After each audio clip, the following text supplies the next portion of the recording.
Tem que haver, né, um planejamento de reposição efetivo, e essa reposição tem que ser permanente. É uma área prioritária, portanto o concurso tem que ser rotina e não um ato extraordinário. Tá?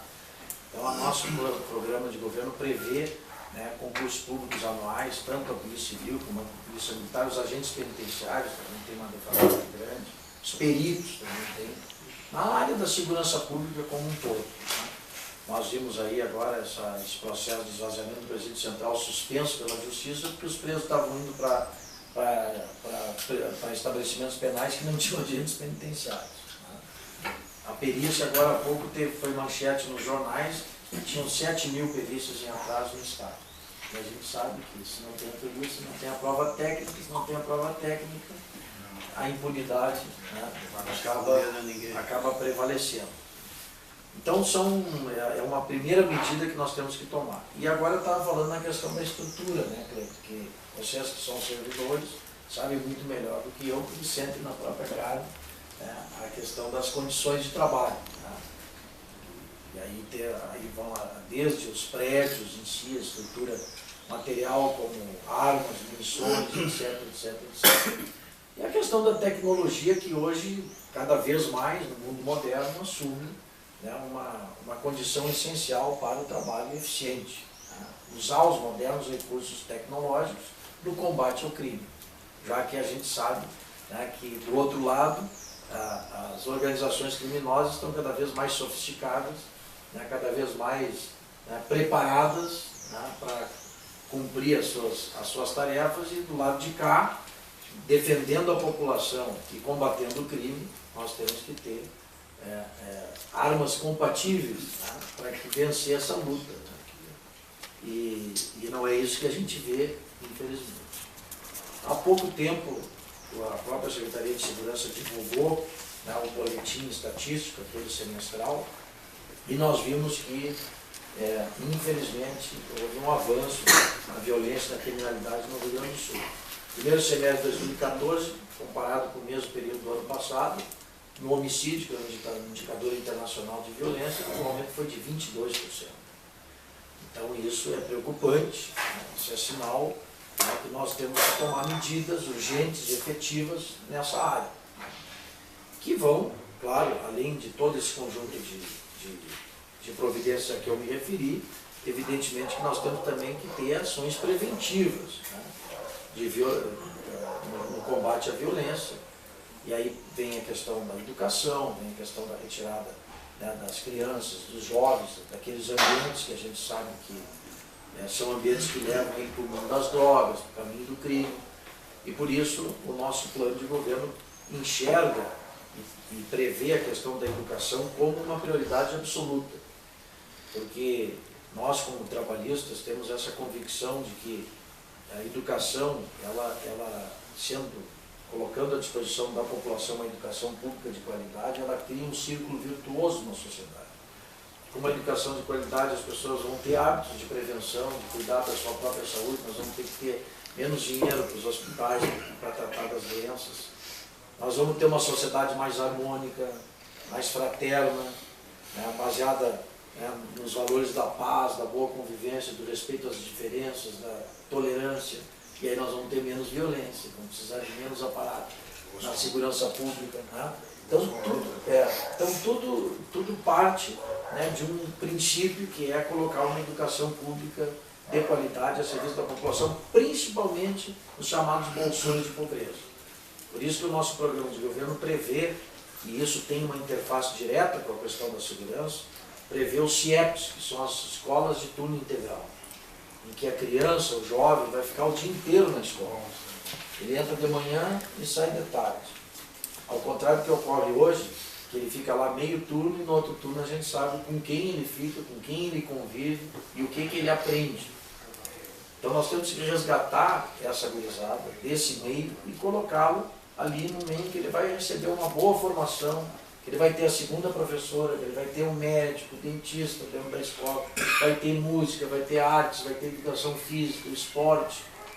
Aquela concepção do CIEP que foi idealizado por 3 gênios que eu considero, o Brizola, o Darcy Ribeiro e o Oscar Niemeyer, que se reuniram e que fizeram conceberam essa escola, que para mim é uma escola revolucionária. Colares, quando foi governador, construiu 94 CIEPs aqui no Rio Grande do Sul. Eu estive há 3 semanas em Camaquã, me deu vontade de chorar quando eu vi a situação do CIEP de Camaquã. Mato dessa altura, as paredes todas pichadas, né, vidro quebrado, quer dizer, aí eu falei com a diretora, deputado, o que eu vou fazer aqui? Eu recebo 2.000 e poucos reais por mês para cuidar desse imenso, desse prédio. O que eu posso fazer, eu faço. Aí falei com a mãe de uma menina, curiosamente, ela tinha sido aluna do CIEP na época do Colares, e hoje a filha dela é aluna do CIEP. E ela me disse, deputada, minha filha só está aqui e não me deixaram matricular ela numa outra escola. Porque eu moro aqui, ele mostrou a casa dela na frente do CIEP, eu tenho que botar minha filha aqui. Se dependesse de mim, ela não estaria aqui, essa escola está caindo, diz ela. Depoimento de uma mãe que estudou na mesma escola há 20 anos atrás. E que hoje tem a sua filha lá porque é obrigada a ter, porque senão teria tirado ela de lá. Uma escola convencional, funcionando em 2 turnos e caindo aos pedaços. Então, nesses 20 anos, o que aconteceu foi a deterioração, né, dessas estruturas que foram construídas exatamente para cumprir esse papel importante de dar formação integral para essas crianças, inclusive resgatá-las, né, socialmente, né, desviá-las do caminho do crime, do mundo das drogas. Então, para assim, introduzir a nossa conversa, né, era isso que eu gostaria de dizer para vocês. Eu quero concluir apenas referindo o acesso a um estudo que foi recentemente publicado, que é o Mapa da Violência, que vocês devem conhecer, que é organizado por um sociólogo que recebeu o Prêmio Nacional de Segurança Pública e Direitos Humanos em dezembro do ano passado, dezembro de 2013, e ele publicou o ranking da violência nas capitais brasileiras. E eu fiquei impressionado com a nossa Porto Alegre. São dados de 2012, que são os últimos disponíveis. Por que são os últimos disponíveis? Porque esses dados são baseados no Ministério da Saúde, nas declarações de óbito, tá, com causa morte, ou seja, são realmente os assassinatos. Então, o número de homicídios. Então, ali, oficial, ali Porto Alegre apresentou em 2012 42 homicídios por 100 mil habitantes. 42 homicídios. Aqui é a nossa cidade, a nossa capital. Eu tenho gente das minhas relações, que deve ter, vocês devem ter, que até hoje não foram ao Rio de Janeiro, que tem medo da violência do Rio. Ah, eu não vou para o Rio, você é assaltado, você tem uma bala perdida. Então se criou essa imagem do Rio como cidade violenta. Você sabe, no mesmo ranking em que posição está o Rio de Janeiro, qual é o número de homicídios do Rio de Janeiro em 2012? 21, a metade do nosso. Exatamente a metade, 42 Porto Alegre e 21 Rio de Janeiro, por 100 mil habitantes. É impensável, há pouco tempo atrás, que nós tivéssemos o dobro de homicídios do Rio de Janeiro. Porto Alegre tivesse o dobro de homicídios do Rio de Janeiro, e essa é a realidade atual. São Paulo, que é outra cidade símbolo de violência do país, uma das maiores cidades do mundo, decresceu o número de homicídios para 15,4 por 100 mil habitantes. São Paulo está com 15,4. Não é que seja não é que a gente tenha que festejar isso, porque o Uruguai, que é o nosso país vizinho, tem 5 homicídios por 100 mil habitantes. Esse é um padrão civilizatório. Tá? Agora, ter quase o triplo de São Paulo e o dobro do Rio, é uma situação que chegou assim realmente ao absurdo. É um caos. E é um caos. E é o que nós estamos vivenciando aqui, na nossa capital do estado. E infelizmente hoje a questão da violência, né, da criminalidade, você sabe, já não é mais um problema da capital e da região metropolitana. Hoje esse problema está presente nas médias e nas pequenas cidades também. Então se alastrou. Por isso é que nos cabe, né, Cleiton? O Cleiton participou ativamente também dessa discussão. O que nos cabe fazer é elencar a questão da segurança pública como realmente um assunto prioritário. E uma vez tendo a responsabilidade, né, e a honra de ser governador, efetivamente dotar, né, a área das condições para prestar um bom serviço à população, para que a gente possa reagir a essa escalada de violência que nós estamos assistindo. Então eram essas as minhas palavras iniciais. Presidente, mais uma vez, muito obrigado por nos receber aqui, né, Cleito? O Cleito é colega de vocês ali, portanto tá em casa, né? Não sei se quer acrescentar alguma coisa, Cleito, que eu falei antes de fazer uma sugestão. Sim. Eu, apesar de ter entrado direto como delegado, não ter assumido quando tinha 18 anos como investigador, né? Eu queria ter tido uma experiência bem maior. E está trazendo aqui alguém que eu quero que tenha um projeto de governo que se iguale com a nossa realidade. Então, Vieira tem uma experiência no Ministério Público, tem uma experiência de administração do governo municipal, tem prêmios recebidos por ser nas suas gestões, nos seus mandatos, assim, um grande legislador, né? Mas assim, eu tenho algumas, e aqui eu coloco assim como, além do teu colega de partido, de querer que o nosso partido tenha um bom mandato, principalmente na área de segurança pública, eu vou colocar aqui como policial. Existem umas estatísticas que só nós sabemos. Infelizmente não sai aí nos jornais, não sai nas revistas, não sai, não sei que cargas d'água. A estatística do nosso dia a dia. Delegacias numa cidade com um policial.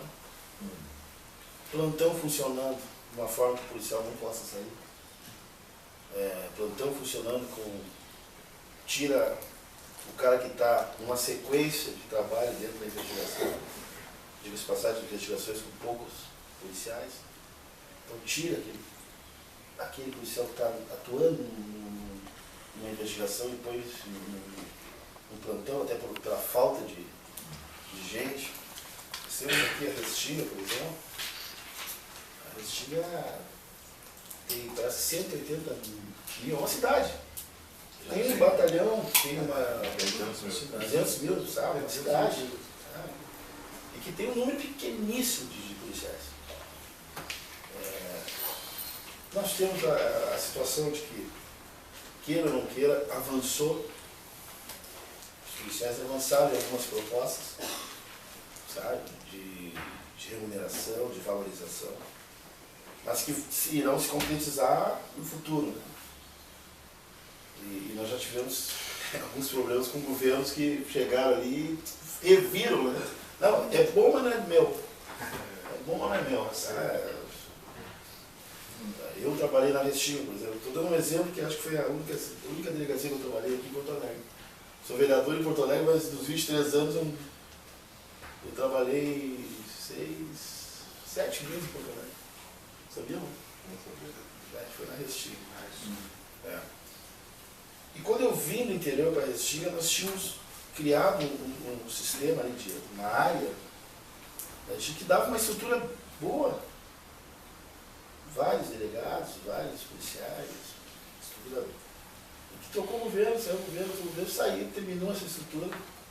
E às vezes até por culpa de nós, policiais, nós temos visto assim que muitas vezes, não é falar mal, mas muitas vezes assim até pelo. Deixa eu achar a palavra certa para não matar ninguém. Nós temos que terminar com esse castelo. Eu não podia dizer as coisas.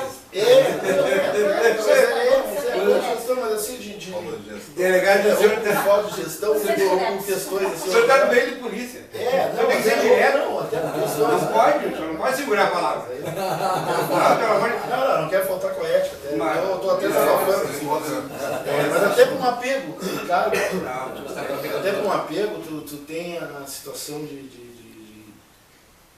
tentar arrumar a tua casa de uma forma diferente do que deveria. Né? Eu estou aqui nesse cargo e tal, eu tenho que arrumar as áreas do agente, as áreas do delegado, e assim por diante. Então nós temos que ter, e eu até vou sugerir que os representantes encaminhem um plano, umas sugestões para plano de governo, e que aqui que a partir de então a gente leve em consideração e firme tudo o cabeço em cima desse plano, porque é assim que a gente vai começar a fazer polícia. Na verdade, com o sentimento do que os policiais estão vivendo, das necessidades, das remunerações, da estrutura fixa de delegacia, que é uma vergonha. E ter um representante do Ministério Público, e não estou fazendo assim uma diferenciação que não tem que fazer diferenciação. Tem que se fazer respeitar uma instituição. O Poder Judiciário monta um prédio imenso, uma cidade, o Ministério Público monta outra, e a delegacia vão se achar uma casinha qualquer aí, que os polícias se adaptem. Aqui nós temos um exemplo de uma delegacia, sexta delegacia. A sexta delegacia, um belo de um prédio. Mas não é para ser delegacia. Não está localizado para ser uma delegacia. Tiraram longe das comunidades. O plantonista firma garagem que tem uma dificuldade até em visualizar quem está chegando. A 13ª também. 13ª não conheço no prédio. Uma casa. Era uma escola escondida no final do E tudo cai na segunda DP, porque eu era plantonista da segunda DP. A melhor delegacia que nós temos aqui, e foi considerada mais de uma vez, a delegacia modelo, que é a segunda delegacia, era dentro de um prédio que era uma exposição. Da Secretaria de Agricultura, era um laboratório. Que era um laboratório, né? Então, por aí a gente vê as necessidades e as cobranças que se tem, e que às vezes não se pode fazer muita coisa. Aliás, se faz muito, não se tem hora extra, a gente vai lá para dentro de uma estrada e fica esperando 24 horas para esperar. Sabe, isso eu falo para os policiais que trabalharam comigo.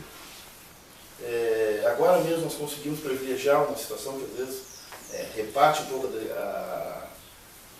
os colegas, mas os investigadores de polícia que trabalhavam sol a sol não tinham direito de chegar ao cargo máximo que era de comissário. Sabe? Depois de uma luta muito grande, aí se chegou a esse caminho. Remuneração. Então nós temos assim, várias situações que nós temos que elencar e temos que ter alguém, e eu sei que tem um cara de palavra, eu não viria aqui se não confesso tipo, não viria. Não ia botar meu histórico do BPG com os colegas, rasgar meu histórico dos colegas. E também, se não houver isso aí também, eu vou lá gritar. O Vila me conhece dentro do partido, vou lá bater boca. Né? Com algumas situações que já houve dentro do nosso, infelizmente houve, entra o governo, sai do governo, mas que a gente possa incluir no nosso plano de governo, incluir nesses 4 anos que virão, e fazer mais, né? Fazer mais pela segurança pública do Rio Grande do Sul. E só ouvindo os outros. Só ouvindo. Essa história, eu bato naquela coisa de alguns técnicos, alguns ilustres, alguns iluminados, alguns teóricos, fazer coisas de que nunca entraram na delegacia, nunca vivenciaram uma história de, sabe, sair e arriscar, deixar a família, colocar essas historinhas aí na mídia e não veio o dia a dia, não veio que lá em Amaral Fregador tem que devolver um busto lá, o delegado titular lá, olha. Tá? Em Amaral Fregador, quando eu morrer vai ter que ter um busto meu lá. Era o Leone o prefeito? Não era? Não era o Leone antes, o Leone foi depois que eu mas o filho dele era o presidente da Câmara. Paulo. O Paulo. E que situações dessas, várias cidades. Mas tem um nível de criminalidade muito baixo, mas é um policial, cara. O cara, sabe, vão bater na casa do cara à noite, Isso é piada. Mas existe. Um policial trabalhar numa cidade, vai fazer o quê? O pessoal não precisa ter delegacia lá, cara. Tu quer o governo economizar? Tira a delegacia e põe lá uma placa na frente da casa do cara. Eles vão bater na casa do cara. Mas hoje, delegado, na capital, o plantonista é um. Os plantões estão sendo fechados para os horários de almoço e janta. Porque só tem um plantonista, o plantão é 24 horas. E aí tu fecha o plantão, a sociedade chega ali e diz como que está fechado, porque o plantonista não tem direito de comer. E se o colega não der uma justificativa, ele é punido. É que a coisa regrediu. Na época do Alceu Colares, como o senhor falou, que aí eu trabalhava na delegacia de roubos. Naquela época, nós éramos 20, 15, 18 equipes na delegacia de roubos, de 3 homens cada equipe. Então era a época dos FUCA. Então nós tínhamos assim 12, 15 FUCAs, com 3 homens cada uma, era uma equipe só na SI da delegacia do roubos. Assim era homicídios, era capturas, era defraudações, era todas as especializadas.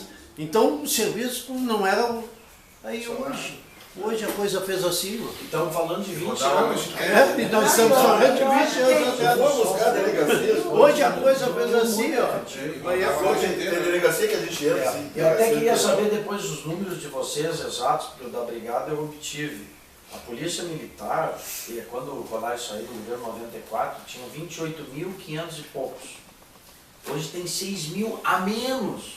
Mas nós também, nós estamos nessa base aí de uns 5, 6 mil a menos. Mas nessa época que ele falou, a DI era uma divisão, não era um departamento. E hoje a gente tem o DI que não tem, a delegacia de roubos não tem esse pedido. Imagina, nós estamos falando de 20 anos, os problemas aumentaram, a população aumentou, tudo refletiu. Não, e como o senhor falou. Não tem como fazer milagre. E como o senhor falou, hoje, o senhor abre o jornal segunda, terça-feira, 8, 9, 6 homicídios. Isso é toda semana, 5, 6, 8, 9, 10 67 ele homicídios. falou, que ele trabalhou Aí na é ruim. Restinga. Em 67 eu inaugurei o posto policial da Restinga e nós éramos 4 no plantão. Era uma casinha de madeira. Quando eu fui para lá. Tem delegacia no interior que tem aquele quadro antigo. Tantos investigadores, tantos diretores, tantos escrivães, tantos comissários, secretaria, tal. Refizeram esses quadros e diminuíram, continua pouco. Tinha 5 comissários, vou dizer. É que esse problema todo é defasagem de pessoal. Hoje a Polícia Civil tinha que ter numa base de 18, 25 mil homens. Quantos nós temos? 5 mil? Não, mas assim, ó, nós temos Aí não tem condições. 16 delegacias distritais, vamos falar especializadas, né? Que eram só em Porto Alegre que estou falando, que era uma cidade era subdividida em 16 delegacias. A média de homens naquela época era de 40, podendo chegar até 50, de 80. Politicamente, para atender anseios de sociedade, o Estado sempre tem o jeitinho, né, e criar outras delegacias mais. Aí passamos lá de 4, delegacia do idoso, delegacia da mulher. E em vez de especializarmos pessoas para determinadas áreas, nós fomos criando delegacias e dividindo o que nós tínhamos. Não foi acrescentado. Foi cobertor curto, né? Cobertor curto. E não é um governo, são vários governos. Não estamos aqui para jogar governo nenhum, porque são vários. E a polícia está aqui. A polícia, em tese, é eterna. Nós vamos continuar aqui, vamos nos aposentar aqui, e os governos vão passar. Então não existe uma política de segurança pública. Existe o cobertor curto, a maneira política de Estado. Política de Estado. Vamos atender a sociedade, vamos botar a delegacia do idoso lá, a delegacia da mulher aqui. Quando eles criam, eles tiram um de cada canto para compor o mínimo daquele órgão. Agora, cria 24, a 24ª. Vamos pegar 6, 7, tira um pouquinho daqui, um pouquinho dali. Olha ali. Cria a delegacia de homicídio, fecha a delegacia, é no meio da comunidade, vai ali, paga imposto, vai ali, tira essa delegacia e transforma em delegacia de homicídio. E aí o cara não pode registrar um Eu penso até, não sei, as minhas teorias são às vezes diferentes, né? Eu já discuti com alguns que defendem, mas tu chegar na Glória, por exemplo, isso aí. uma delegacia que tem uma atuação grande já dentro daquela comunidade. O cara vai ali e rouba o seu carrinho, sei lá, roubar a galinha do cara. Ele vai ali e vai esperar que encontre essa galinha. Agora não, ele vai ali, fica arquivado, daqui uma semana ele vai ser distribuído para não sei aonde, e ali só se trata de homicídio com um número menor ainda de policial. Aí aumentou a circunscrição dos distritos. aumentou porque... Porque daí extinguiram 4 delegacias para criar as delegacias de homicídio. A teoria e E eu trabalhava, existe, eu cara. atendia o pessoal da quinta, porque respingava tudo no segundo Mas aí é o dia. retrabalho, né? Nós tínhamos 16, aumentamos de 4, reduzimos 4 para fazer outras. Né? É. Olha só, é só uma política. Vocês acham que a defasagem está em quanto assim, né, mais ou menos? Nós trabalhamos hoje com 55. Mais de 50%. Os números assim, mais ou menos assim. Em 1960, havia, esse dado eu não tenho em concreto, mas numa entrevista com um secretário de segurança, há alguns anos, em 1960 havia em torno de 6.200 policiais civis.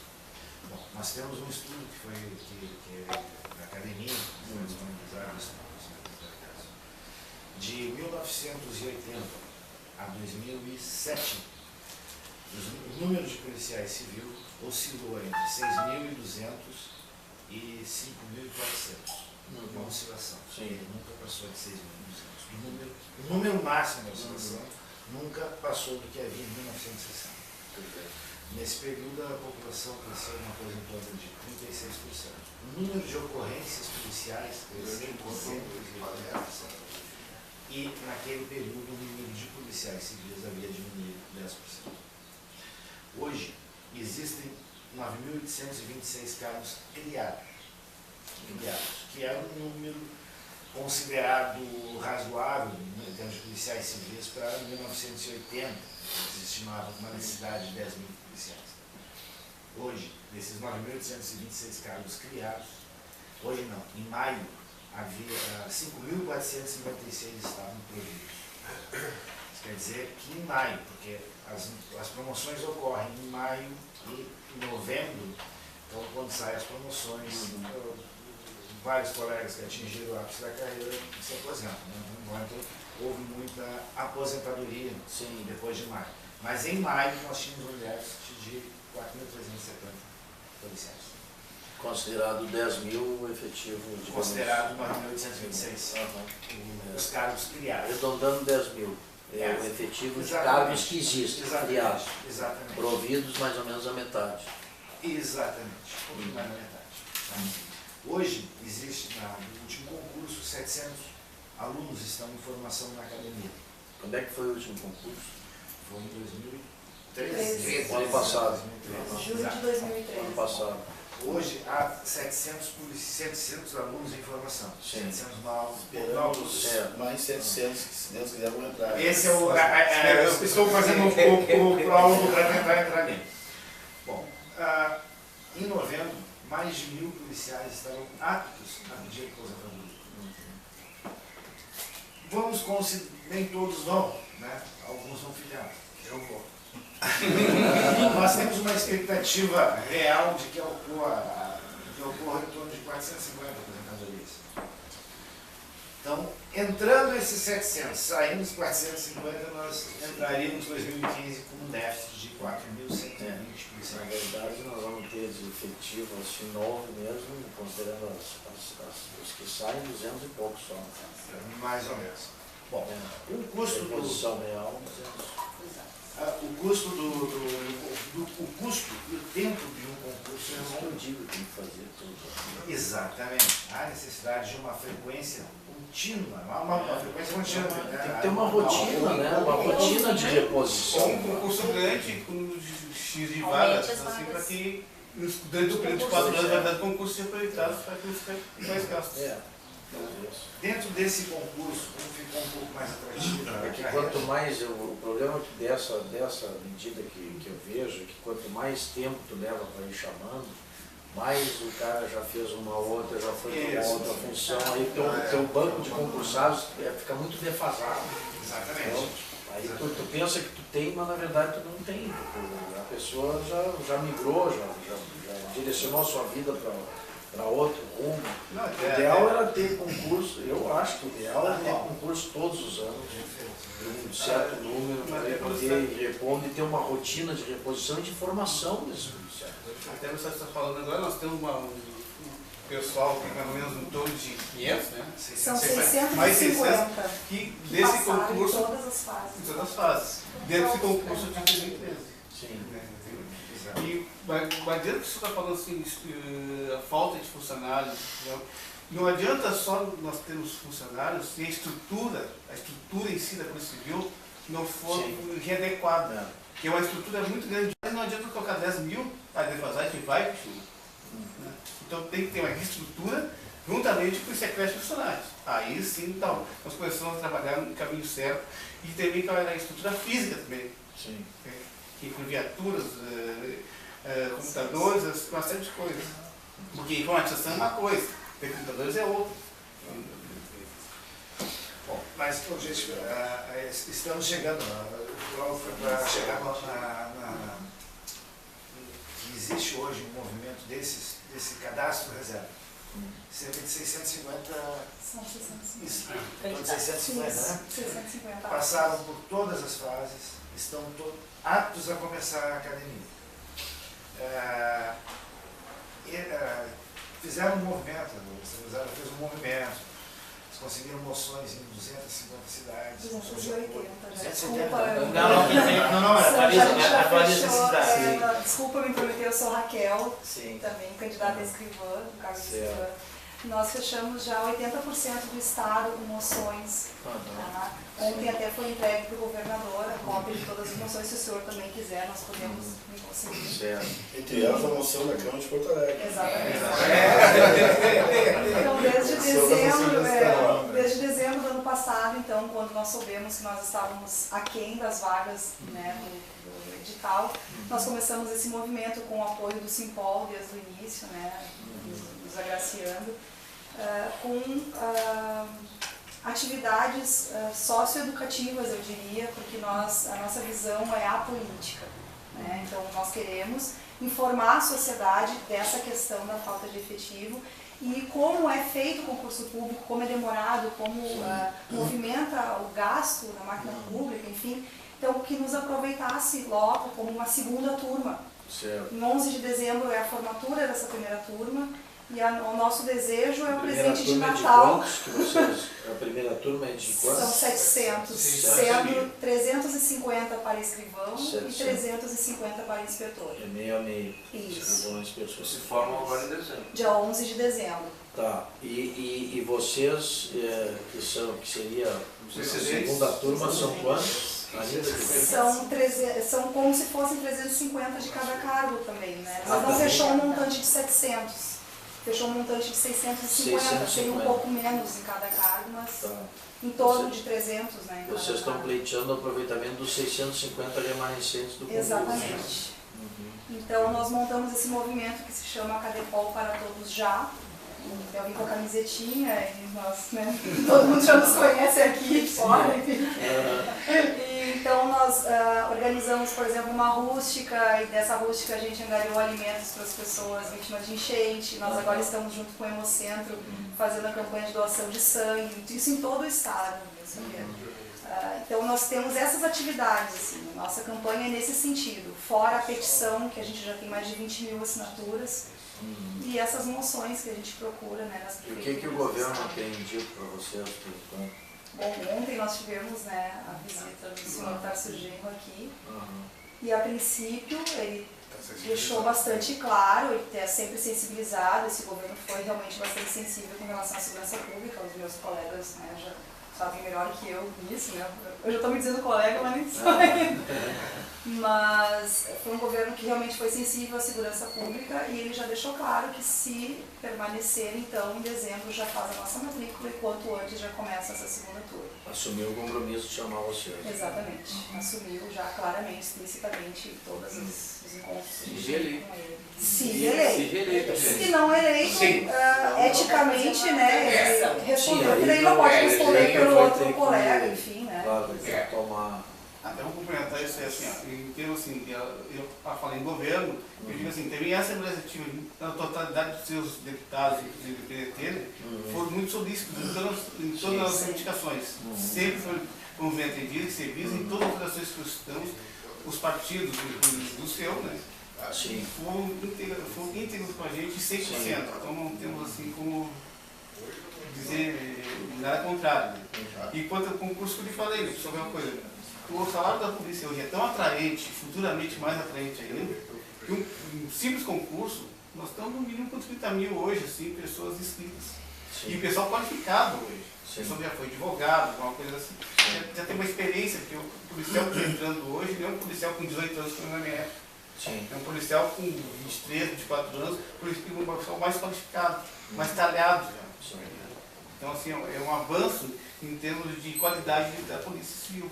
Né? É uma polícia que já está galgando um patamar mais alto em termos de intelectualidade, de agilidade. Né? E algo como experiência de polícia, aqui, ó, mato vocês todo mundo com 41 anos de polícia. O que eu admiro nessa situação dessa gurizada, que esses aqui não são concurseiros. Esses aqui eles querem ser polícia. Sim. Porque senão eles já teriam desistido. Mas decorrendo de todo esse tempo eles já tinham ido embora. Porque nós temos os concurseiros. Claro. E essa gurizada aqui nem vai caber. Como é o teu nome? Raquel. Tá, Raquel, eu quero que autorizo que tu leve aos teus colegas o compromisso meu, no mesmo sentido que já assumiu o Tarso. É o meu compromisso também, até por coerência de tudo aquilo que eu falei para vocês aqui, do que prevê o nosso programa de governo, que se o povo gaúcho me der essa onda, vocês podem ter que o compromisso também está assumido de chamar essa segunda turma. É uma questão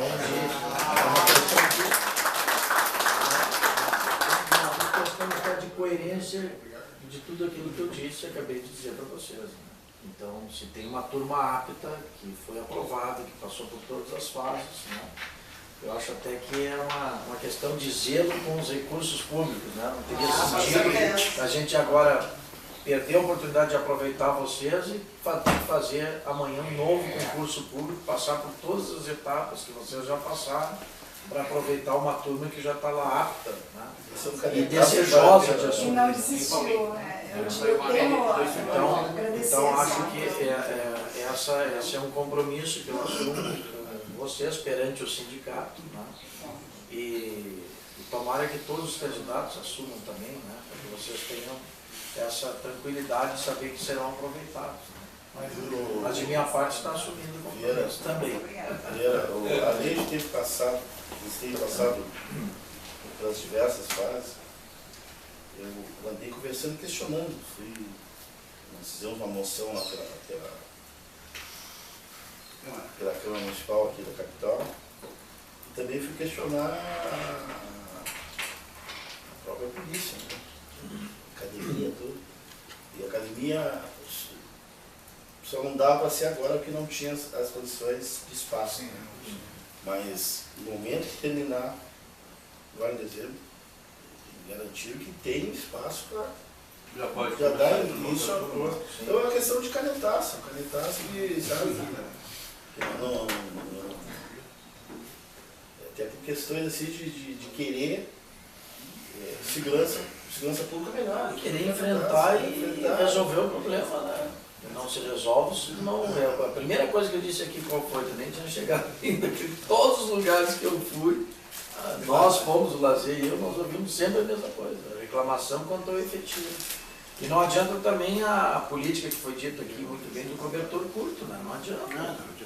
Não adianta vestir um santo e deixar todo mundo. Agora com a Brigada Militar foi feito isso, chamaram 150 brigadianos do interior e botaram em Porto Alegre. Quer dizer, aí resolveu o problema, resolveu entre aspas, amenizou o problema em Porto Alegre, mas agudizou o interior.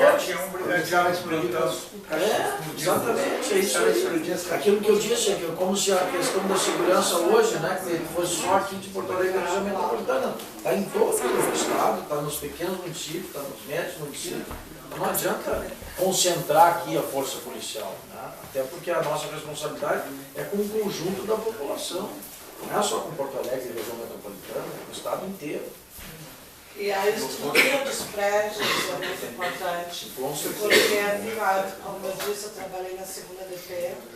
Como ele é um prédio criado por um órgão público, Tu vai, mesmo que tu vai trabalhar com uma sobrecarga, sozinha no plantão, atendendo 50 ocorrências por dia, o prédio te deixa bem. O prédio tem estrutura, as coisas, os móveis são bons, tudo é bom. Então, né, mesmo que tu chegue lá, sabe, que o serviço vai pegar, a estrutura do prédio te dá aquela... Agora, quando tu vai para uma coisa que é um caco, tu já chega um caco. Tu já chega ali... São as condições de trabalho, né? Isso é fundamental. E falta uma gestão para para que tu isso. possa produzir, né? Bem, né? Não tem dúvida. A 21ª delegacia, desculpa, ela está numa parada de ônibus. E é um prédio Aquela condenado. da longa, né? Uma parada Acho que é uma parada da Estrada do Trabalhador, né? O senhor sabe que aquilo pela saúde pública é condenado porque ali o cara trabalha como se estivesse trabalhando no raio-x. Porque a alta tensão que passa exatamente em cima da delegacia esteriliza o homem. E é uma coisa que ninguém comentou nunca. Marcos Machado era lá. Já. O outro fato também é que não tem polícia ostensiva aí, não se vê brigadiano na rua, não tem. Foi o que eu Aí falei. o brigadiano está dentro do presídio, está dentro dos quartéis, não tem. Aí A tem- última vez que nós ficamos, que a gente viu policial Olha, na rua, foi na época Foi da Copa aqui, né? Eu não Que aí tive a Copa questão de de depois. militar, mas ela está fazendo um serviço de polícia civil. Também. Acho que cada um tem que ir para o seu serviço. né? Cada um no seu quadrado. Deixa só ele fazer um. Deixa lá de senhora. O senhor não está assustado com tanta reclamação, né? Não, pelo contrário. Pelo contrário. É bom Então, estar vai reafirmando um pouco. aquilo que a gente... Exato. né, já Então vamos assistiu. fazer mais um pouquinho de reclamações. Sim. Só para completar, delegado Félix, a 16ª, ela foi a primeira delegacia projeto piloto de Porto Alegre. E virou uma quinta. 16ª qual é? Restinga. Restinga. Na Restinga. Virou no hospital hoje. Mas com tantas mazelas, tantas coisas para mudar dentro da polícia, em outras instituições que a gente vê. Como é que o governo, seu governo, se for pro, vai conseguir recursos para mudar tudo isso? Já que a gente ouve também que o Estado está tão debilitado financeiramente, a gente sabe da E essa, renegociação da dívida com e essa é uma realidade, realmente está. Hoje nós somos o Estado mais endividado da nação. Então eu digo, tudo passa, na minha opinião, e eu tenho defendido isso, pela recomposição da nossa relação federativa. Nós estamos na Semana Farroupilha, amanhã é o 20 de setembro. Por que nós ficamos 10 anos peleando? Porque o Rio Grande do Sul não era respeitado. Nosso principal produto, que era o charque, não era valorizado. O insumo principal que nós tínhamos, que era o sal, para produzir o charque, era sobretaxado. E aí nós ficamos 10 anos peleando porque o poder central não nos reconhecia e, pelo contrário, não valorizava o nosso produto e nos discriminava. O que está acontecendo hoje? Rigorosamente a mesma coisa. O Rio Grande do Sul está sendo discriminado, está sendo espoliado. Esse contrato é tão absurdo, ele foi assinado em 1998, na época o governador era o Brito, para pagar 7,5 bi. Na verdade a gente devia mais ou menos uns 10 bi, 9 bi e pouco. Foi feito um deságio na negociação e nós assinamos o contrato para pagar 7,5 bilhões. De 98 para cá, nós pagamos mais de 20. Sabe quando nós devemos? 50. Mas não é possível isso. Não precisa ter formação em economia, não precisa ser especialista em finanças públicas para saber que não se sustenta esse contrato. Por quê? Porque criaram um indexador na época, optaram por um indexador que ao longo do tempo foi transformando a dívida numa bola de neve, que é o IGPDI. E subiu muito mais que a inflação no período. E a taxa de juros de 6% ao ano. Então, uma coisa sobre a outra, criou essa bola de neve e tornou esse contrato impagável. Aí o governador atual diz, não, que ele liderou um movimento e que agora está lá um projeto, vocês devem ter visto já na propaganda oficial, que vai reduzir em 15 bi a dívida. Não é bem assim. Por que não é bem assim? Primeiro, o projeto nós aprovamos na Câmara, nós trancou no Senado.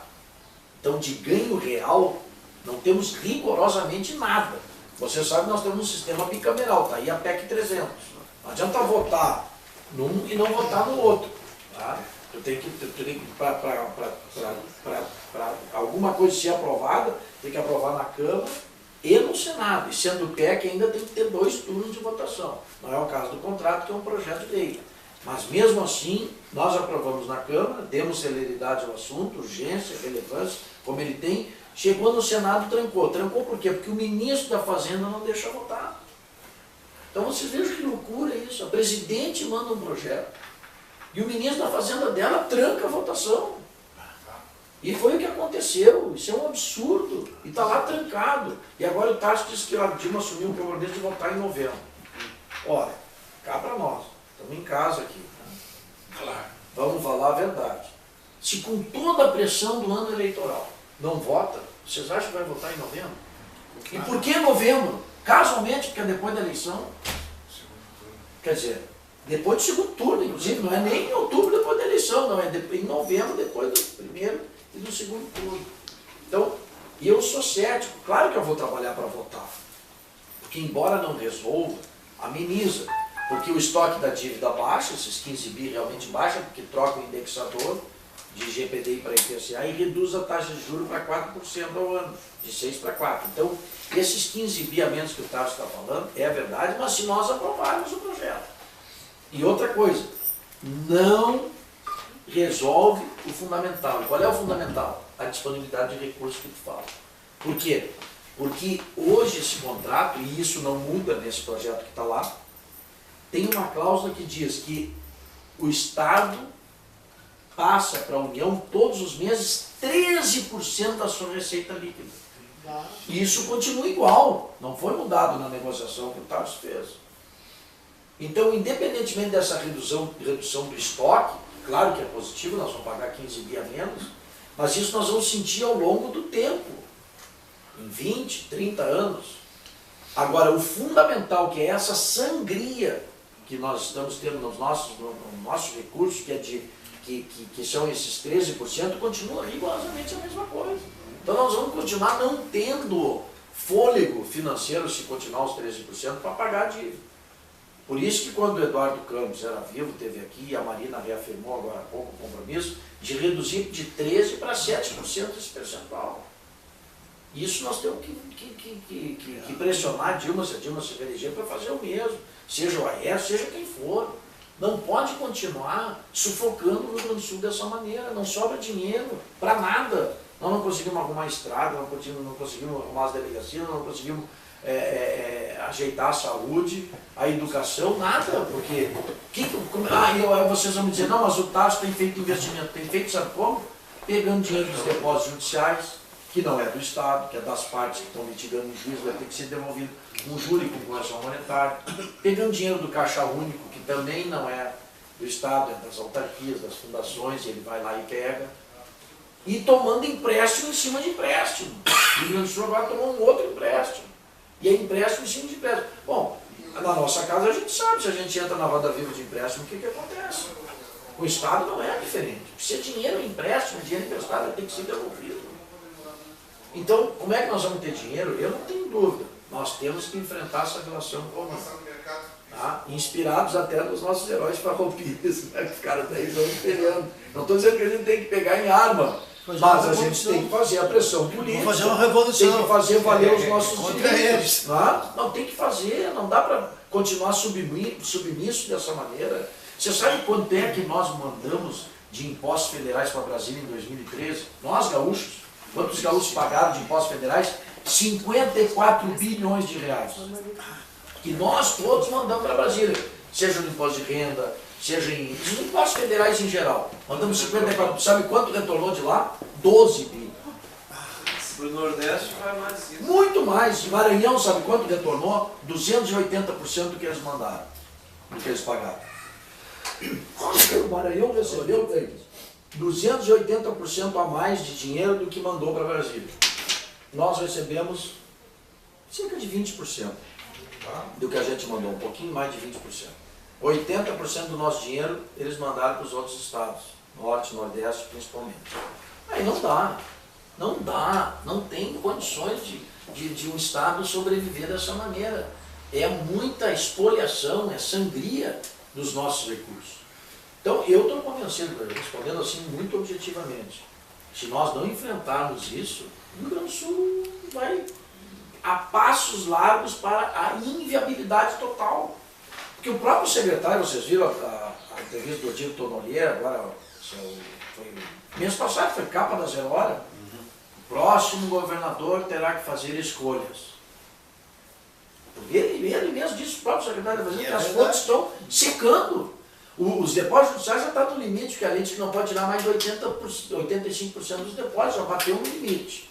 Endividamento já está no limite, não podemos mais tirar empréstimo, já estamos no limite do nosso endividamento, porque para tomar empréstimo também tem regras, tem que ser aprovado no Senado, tem um limite de endividamento, é uma questão técnica, passa pelo Ministério da Fazenda, nós já estamos no limite. O Caixa Único também tem limite. Aí a dívida do precatório, naquela situação, déficit previdenciário naquela situação. Daqui a pouco, o que vai acontecer? A gente já viu esse filme, né? Começa até a atrasar a folha. É filme de terror, que já aconteceu no estado do Rio Grande do Sul, se a gente continuar administrando dessa forma. Então, o que eu penso? Eu penso que nós temos que rever essa relação federativa com a União e temos que enfrentar a realidade como ela é. Como é que tu enfrenta a realidade como ela é? Tomando uma série de medidas administrativas para fazer com que estanque o desperdício do dinheiro público, que infelizmente existe muito, vocês sabem, vocês são servidores, sabem do que eu estou falando.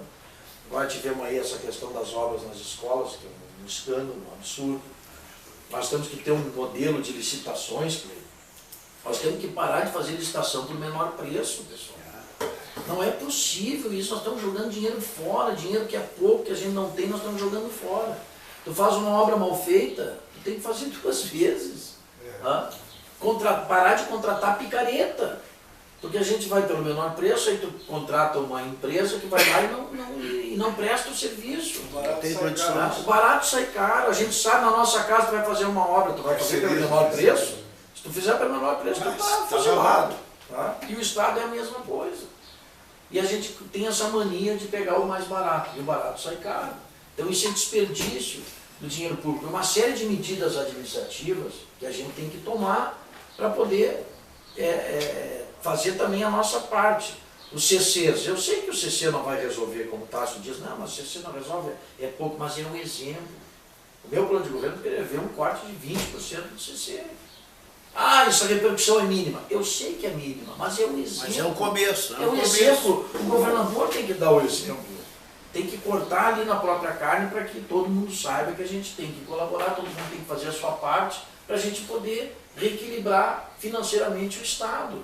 Agora, o que eu concordo? Aí vai me dizer, não, mas então tu é da turma do déficit zero da IEDA. Não, não sou dessa turma, até porque eu acho que o equilíbrio econômico-financeiro ele tem que ser um meio para a gente poder voltar a investir e melhorar a prestação do serviço público.